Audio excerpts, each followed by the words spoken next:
Magandang araw! Maaga nga palang dumating yung parcel namin mga katwini. At ayan ay binuksan na nga pala ni tita sa mga oras na yan. Pinipilit nga ng pinsan ko na buhatin yung malaking parcel mga katwini. Habang nga pala nagbubukas sa mga parcel, ay ito nga palang makakuha nila papa kagabi. Ang lalaki nga pala ng mga pusit na mga nakuha nila mga katwini. Maya-maya nga lang po ay nagluto na nga pala si mama ng adobong pusit. Ayan nga ay nilagyan na nga pala niya ng paminta at pampaanghang. Brown out nga pala dito sa amin. Kaya naman ay flashlight na lang yung ginamit ni mama dito. Fast forward ay natapos na nga pala magluto si mama ng adobong pusit. At ayan ay kumain na nga pala kami sa mga oras na yan mga katwini. Pagkatapos nga pala namin kumain, ay ito ay tapos na nga pala kami magpa-print. Gagawa nga pala kami ng project sa mga oras na yan mga katwini. Yung deadline nga pala nito ay sa Lunes na. Kaya naman ay dapat ay matapos na agad namin ito. Dahil nga po ay kompleto na yung aming gagamitin sa paggawa ng project, ay ito ay nag-umpisa na nga pala kami sa mga oras na yan. Update ko nga lang pala sa inyo kung bakit hindi ako nakapag-vlog na may record kahapon. Paano ba naman kahapon ay umulan tsaka ang sama pa ng pakiramdam ko. Kaya pagpasensyahan nyo na talaga kung hindi na ako nakakapag-upload ng vlog ko na may record. At ayan sa mga oras na yan ay hindi talaga ako nagiging satisfied sa aking ginawang project. Pero okay na to, okay na to.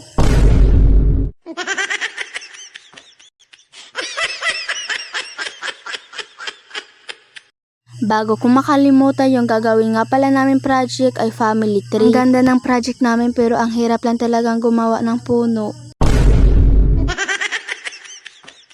O siya, dito na muna pala magtatapos yung aking vlog. Huwag kalimutan mag-follow, like and comment. Thank you for watching. Bye-bye!